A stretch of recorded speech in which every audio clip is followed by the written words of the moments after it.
ಇನ್ನು ಮಹದೇವಪುರ ಕ್ಷೇತ್ರ ಅಂತ ಅಂದ್ರೆ ಅದು ಬೆಂಗಳೂರು ಸೆಂಟ್ರಲ್ ಬರುತ್ತೆ. ಸೊ ಬೆಂಗಳೂರು ಸೆಂಟ್ರಲ್ ಅಲ್ಲಿ ಈ ಬಾರಿ ಬಿಜೆಪಿ ಗೆದ್ದಿದೆ. ಆದ್ರೆ ಅಲ್ಲಿ ಅಕ್ರಮ ಆಗಿದೆ. ಮಹದೇವಪುರ ಕ್ಷೇತ್ರವೇ ಒಂದು ಉದಾಹರಣೆಯನ್ನಾಗಿ ಇಟ್ಟಿದ್ದಾರೆ. ಮಹದೇವಪುರ ವಿಧಾನಸಭಾ ಕ್ಷೇತ್ರ ಇದು ಬೆಂಗಳೂರು ಸೆಂಟ್ರಲ್ ಲೋಕಸಭಾ ಕ್ಷೇತ್ರಕ್ಕೆ ಒಳಪಡುವಂಥದ್ದು. ಸೊ ಚುನಾವಣಾ ಆಯೋಗ ಕೊಟ್ಟಿರುವಂತ ಮಾಹಿತಿ ಪ್ರಕಾರ 6,26,000 ಮತದಾರರು. ಓಕೆ, ಬಿಜೆಪಿ ಇಲ್ಲಿ 6,58,915 ಮತಗಳನ್ನ ಪಡೆದುಕೊಂಡಿದೆ. ಈ ಮುಖೇನವಾಗಿ 1,15,000 ಮತಗಳನ್ನ ಅವರು ಅಂತರದಲ್ಲಿ ಓಕೆ, ಇಲ್ಲಿ ವಿಚಾರ ಏನು ಅಂತ ಅಂದ್ರೆ 6,26,200 ವೋಟು ಕಾಂಗ್ರೆಸ್ ಪಡ್ಕೊಂಡಿತ್ತು ಮಹದೇವಪುರ ಕ್ಷೇತ್ರದಲ್ಲಿ. ಬಿಜೆಪಿ 6,58,000 ಮತ ಪಡ್ಕೊಂಡಿತ್ತು.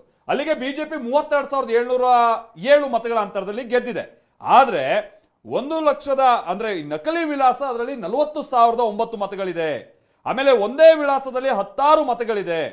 10,452 ಈ ತರದ ಮತಗಳು ಮಹದೇವಪುರ ಕ್ಷೇತ್ರದಲ್ಲೇ ಇದೆ. ಫೋಟೋ ಇಲ್ಲದೆ ಇರುವಂತ 4,000+ ಮತಗಳಿದೆ. ಹೀಗೆ ಮಹದೇವಪುರ ಕ್ಷೇತ್ರದಲ್ಲಿ ಬಿಜೆಪಿಗೆ ಸಿಕ್ಕಂತ ಈ ರೀತಿಯಂತ ಲೀಡ್ ಇದೆಯಲ್ಲ, ಇದು ಲೋಕಸಭಾ ಕ್ಷೇತ್ರ ಕಳ್ಕೊಳ್ಳೋ ಕಾರಣ ಆಯ್ತು ಅಂತ ರಾಹುಲ್ ಗಾಂಧಿ ಅವರು ಆರೋಪಿಸ್ತಾ ಇದ್ದಾರೆ. And here's the broad math. All the data that we have here is 2024 data from the Election Commission. Everything that we have here is their data. They have given it to us in this form. 2024 total votes polled 6.26 lakhs in the Lok Sabha. BJP wins with 658,915 with a margin of 32,707.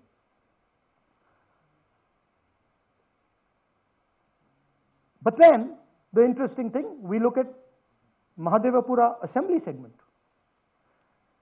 and the BJP, the Congress polls 1,15,586 and the BJP polls 2,29,632. Congress wins all the Vidhan Sabhas except this one, and in this one BJP sweeps and gets a margin of 1,14,046. That this seat wins them the election.